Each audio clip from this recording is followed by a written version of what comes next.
is Hidden Killers with Tony Bruschi. Here now, Tony Bruschi. Tell you what, back in 1996, I didn't think I'd be sitting here at 2025 discussing the logistics of Biggie's funeral.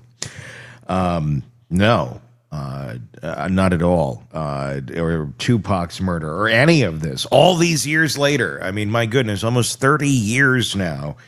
And we are still discussing this with literal breaking news. We're going to go into some of the new allegations that have come out in the documentary on Netflix, 50 Cent's Diddy, The Reckoning doc that is out right now, and a very interesting piece that is discussed on here and the allegations that are made. Obviously, Diddy has maintained his innocence and all these things. He's made statements about this. You can certainly find them online. He's denying these allegations, saying that this is basically, it's a bunch of lies and blah, blah, blah, blah, blah, blah, blah. So he's saying that all this is bullshit. But there's a lot of other people that saying it's not, and we're going to talk about that. And I'd love to get your thoughts in the comment section on YouTube. If you're not already there, search Hidden Killers with Tony Bruschi. You'll find us, and there you can comment on this video. You're like, why are you saying that? I'm watching you on video right now. Because there's a podcast element to this program too, and actually more people listen to that than actually watch us. So vice versa, if you're listening, if you're watching, go check out the podcast too. Press subscribe over there. If you're listening, check out the video on YouTube and hit subscribe there. Anyway, March 18th, 1997, Brooklyn, New York. Thousands of people lined the streets to say goodbye to Christopher Wallace and Notorious B.I.G. gunned down in Los Angeles 9 days earlier at 24 years old. It was one of the largest funerals in hip-hop history. If you were there, you remember it. The prosecution rolled through Bed-Stuy. Fans wept on the sidewalks and standing at the center of that grief, positioning himself as the man who'd lost his best friend. That was the narrative going forward. His brother. Not like literally his brother, but, Sean Combs. You remember what came next, right? Well, it was a little ditty from Sting. I'll be missing you. Yeah. Diddy and Faith Evans on radio. Every radio station in America started playing this song. Remember? It's kind of hard with you not around. No, you're in heaven, smiling down, watching us. So we pray. And then he's like dancing around and shit. I can't spin because my cord here will rip, and nobody wants a ripped earpiece cord. Dancing around. Let me just put this in perspective. Radio stations that didn't play rap played this song. That's a big deal. That only happens to very specific songs. Like the adult contemporary stations that were jamming out to like Chicago and Celine Dion and John Cicada and Gloria Estefan were also pumping Diddy, rapping to I'll Be Missing You because it had the Sting sample in there. Everyone played this song. It was big. And when you were there at that moment in time, you thought, oh, this is a man grieving. My God, look at this amazing tribute that he's making to his best friend. This is stunning. This is beautiful. Now we're hearing the rest of the story. So what is the rest of the story? Well, looks like this was one giant narcissistic muse now, wasn't it? Look at this martyr on stage dancing around. He just lost his best friend, his biggest artist. Except, turns out, Biggie was bigger in death than he was in life. That song became one of the best-selling singles of all time. Diddy built a mythology on that death, the loyal friend, the man who loved Biggie so much, he turned his pain into art. For nearly 30 years, that's been the story. for nearly 30 years. It was like every interview Diddy goes into, it's like, I'm so sorry for your loss. Here's the part that allegedly got left out. According to Kirk Burrowes, the co-founder of Bad Boy Records, the man who was there from day one, Diddy looked at the bill for that massive funeral and decided, oh shit, I'd rather get some more Cristal than pay for this shit. Let's put it on Biggie's tab. That's the allegation. That is the allegations. Biggie's estate was who was billed for it. So he bills Biggie's estate allegedly for this hoopla, this massive, massive funeral and all the event and pomp and circumstance that normally doesn't go with a funeral, but went with this funeral. And at the center of all of it at the time, well, it wasn't the corpse of Biggie. It was Diddy dancing around in this white outfit. Oh, isn't he pure? Isn't he just, gosh, he's mourning. In the new Netflix documentary, Sean Combs' The Reckoning, Burrowes describes how Diddy announced they were going to throw the biggest funeral in New York had ever seen. And then when he saw the price tag, he allegedly made it a recoupable charge to Biggie in death. Let that just sink in for a second. The man who rode that funeral into superstardom literally rode it like a float at a Macy's Day Parade. Used the moment to cement his image as a grieving loyalist, allegedly handed the invoice to the family of the man in the casket. He got the mythology. Biggie's mom got the bill. That's the allegation. Now, before we go any further, let's talk about who's making these claims, because Diddy's team is already calling this documentary a hit piece. They're calling it BS. They're calling it a vendetta to protect a vendetta project from 50 Cent, who executive produced the series. And look, 50 and Diddy have had beef for years. That's real. But maybe there's a reason.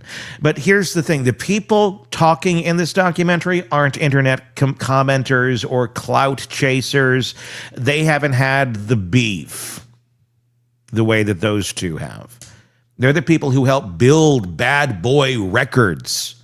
Kirk Burrowes, co-founder, he co-founded the label.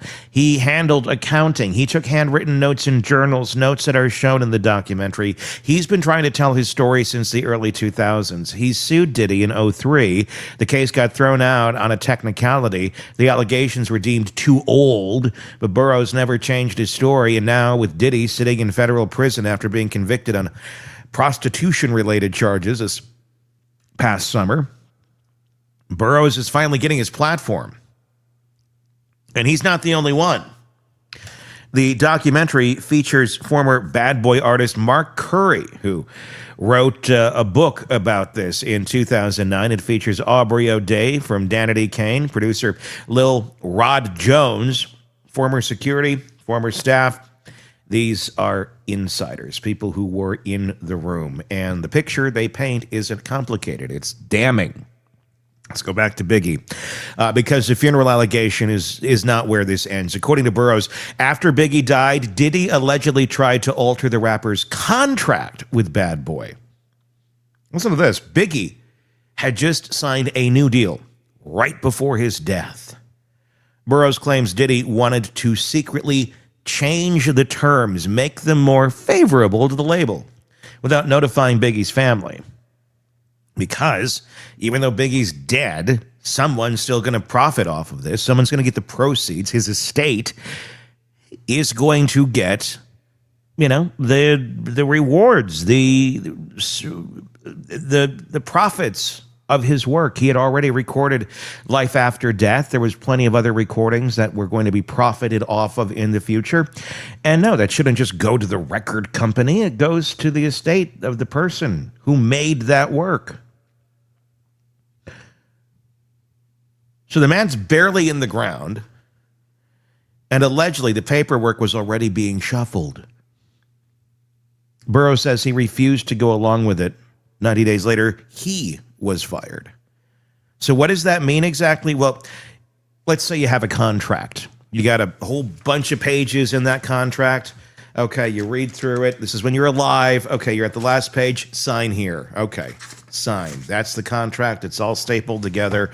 Boom, boom, boom. This is what's that. What Diddy was allegedly proposing was, okay, let's take the staple out of this contract. Let's go to some of those middle pages that have the actual terms of the agreement on who's getting paid what, and let's make it more favorable to Bad Boy, not to the estate of Biggie, and just slip that stuff in there like that. And that last page, it's already signed. We're not going to touch that, but those middle pages, let's mess with that.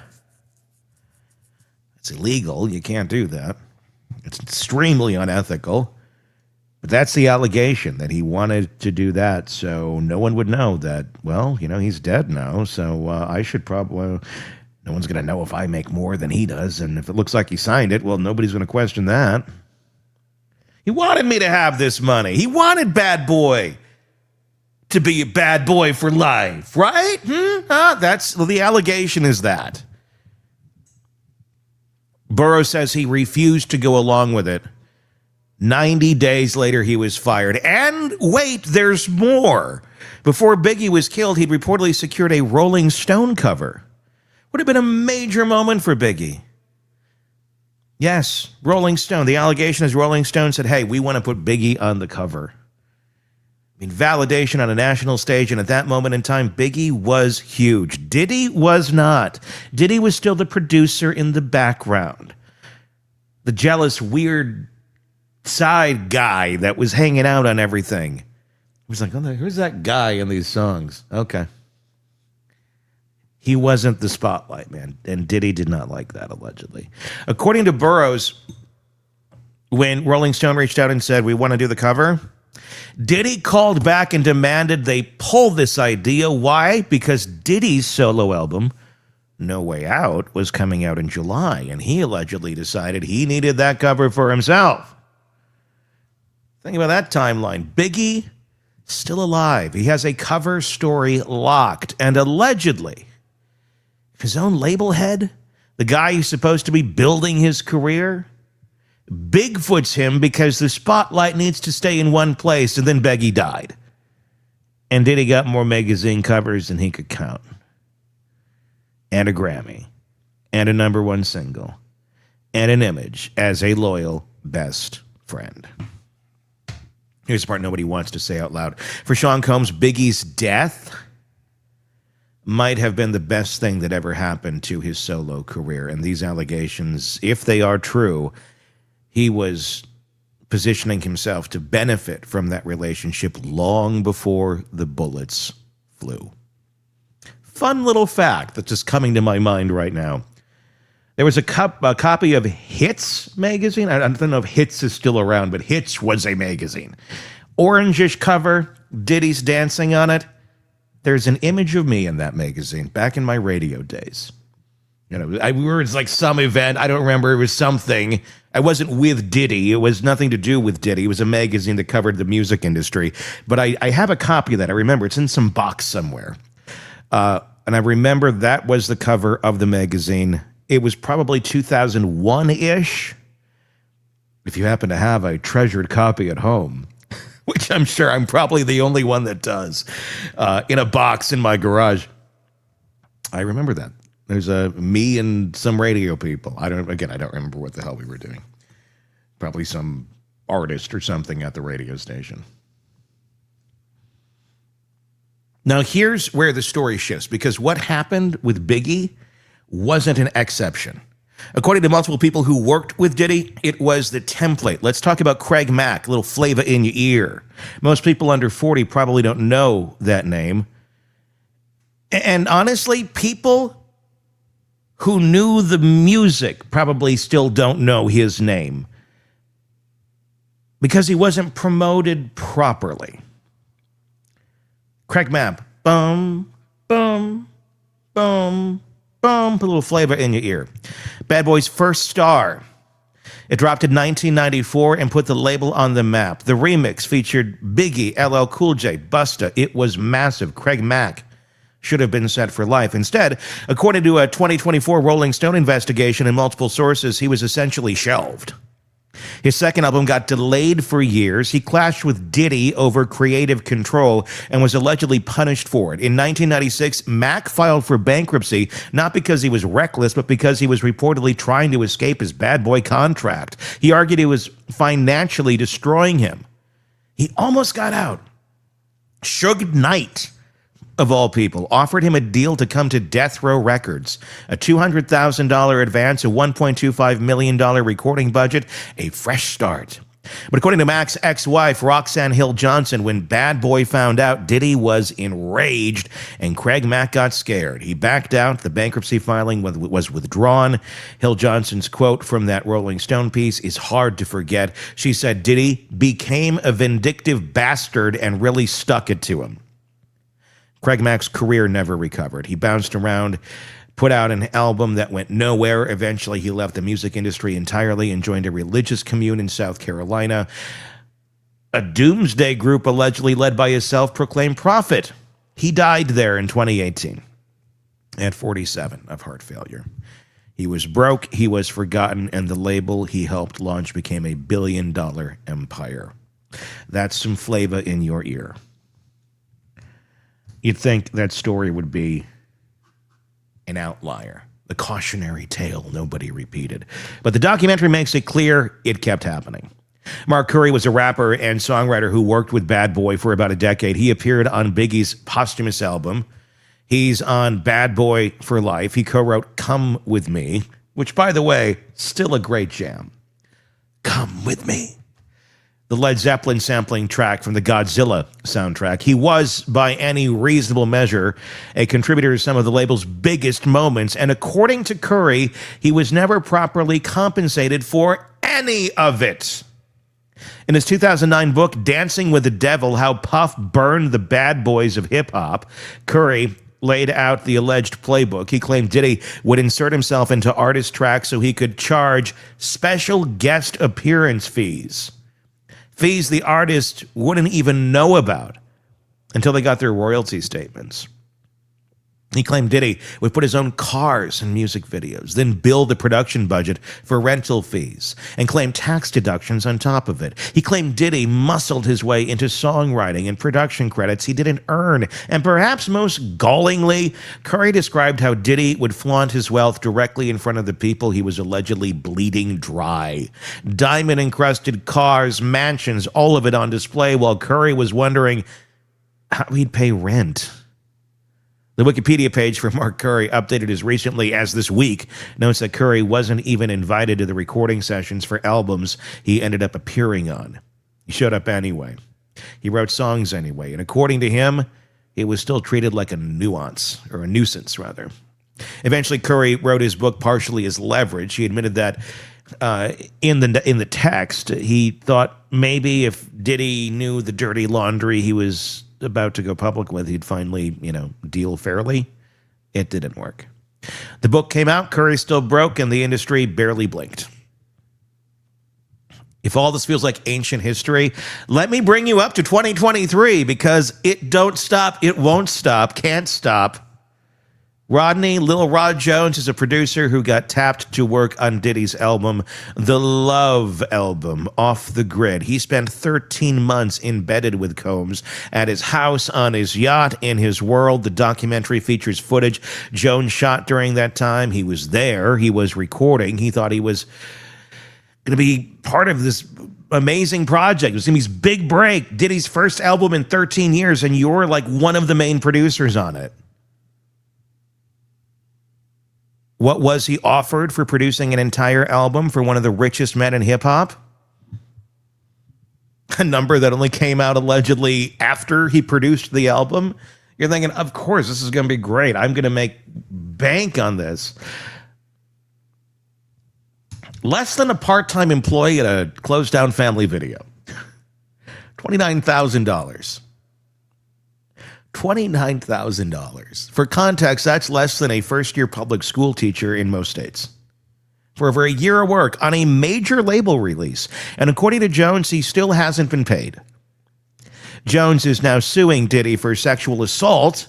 He's made other allegations that go beyond the financial, and those are for another conversation. But the money part alone feels, it tells you everything about how this machine allegedly operates. You dangle access, you promise opportunity, you extract the labor, and then you move on. So what happens to the people who push back? Well, Burrowes was fired and says he was blacklisted for 25 years. He ended up in a homeless shelter. Craig Mack's career was destroyed. He died in obscurity. Mark Curry wrote a book, Nothing Changed. He's worked a series of jobs outside the music industry for years, including at one point a juice bar in Miami.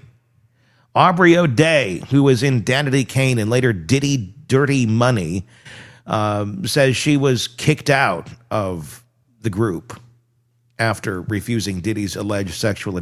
I don't think she was in Diddy Dirty Money. I could be wrong about that, but I don't believe so. I want to be clear on that. I think there's some confusion there.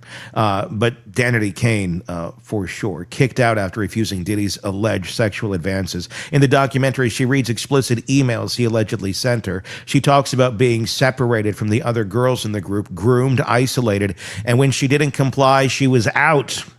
The message, if these accounts are accurate, was consistent: play the game or disappeared. And if you try to tell your story, good luck getting anyone to listen.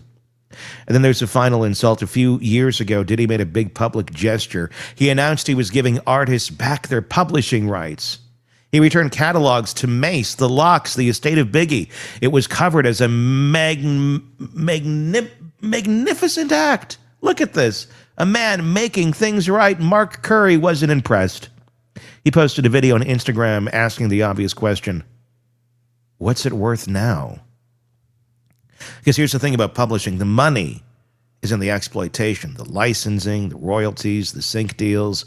By the time Diddy gave those rights back, he'd already extracted decades of revenue from them. When the songs were at their peak, the catalogs were picked clean. Returning them was like giving someone the keys to the house after you've sold all the furniture, ripped out the copper wiring, and let the roof cave in. Hey, nice structure. It's got good bones, right? Curry said he wanted $1 million in cash so he could actually plan the rest of his life. Instead, he got a piece of paper that said he owned songs nobody was paying for anymore. Generous, huh? Here's where I land on this. Sean Combs built one of the most successful empires in music history. That is not disputed. Bad Boy changed hip-hop. It launched careers. It shaped a generation of sound. It was the soundtrack to many of our upbringings in the 90s. But according to the people who helped build it, the co-founders, the artists, the producers, the staff, that success came at a cost. And they're the ones who paid it.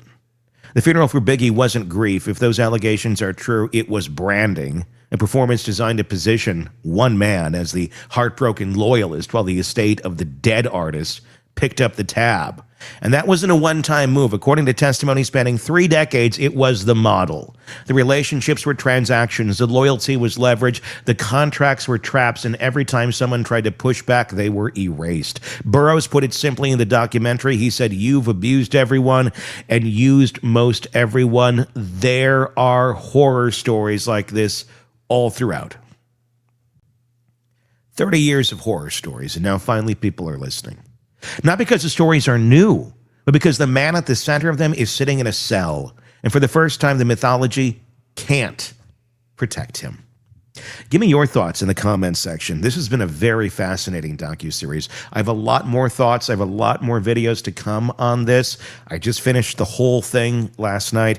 There's a lot of pieces I want to dig into here, and I hope you'll join us for it. So please do press subscribe so you don't miss any of that. We're also trying to get to 100,000 subscribers here by the end of the year as of our recording. So if you don't mind, if you're enjoying this content, hit subscribe on YouTube. If you're listening to this on a podcast platform, Apple Podcasts, wherever it may be, please, on YouTube, do a search, Hidden Killers with Tony Bruschi.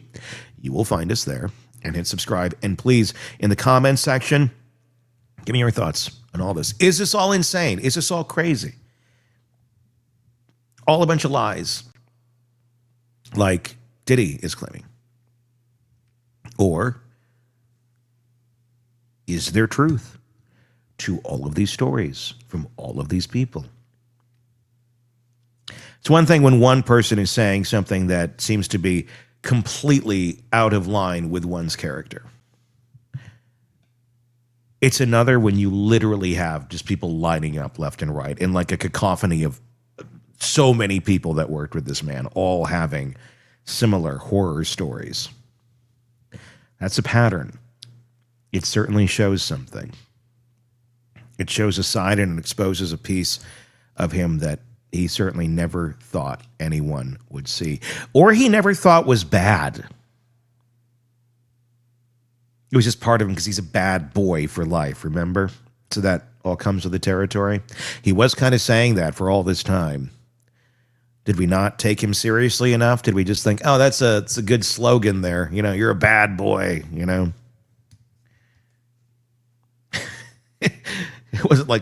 It wasn't Tyrannical Monster Records. It was Bad Boy. One sounds a lot less bad than the other.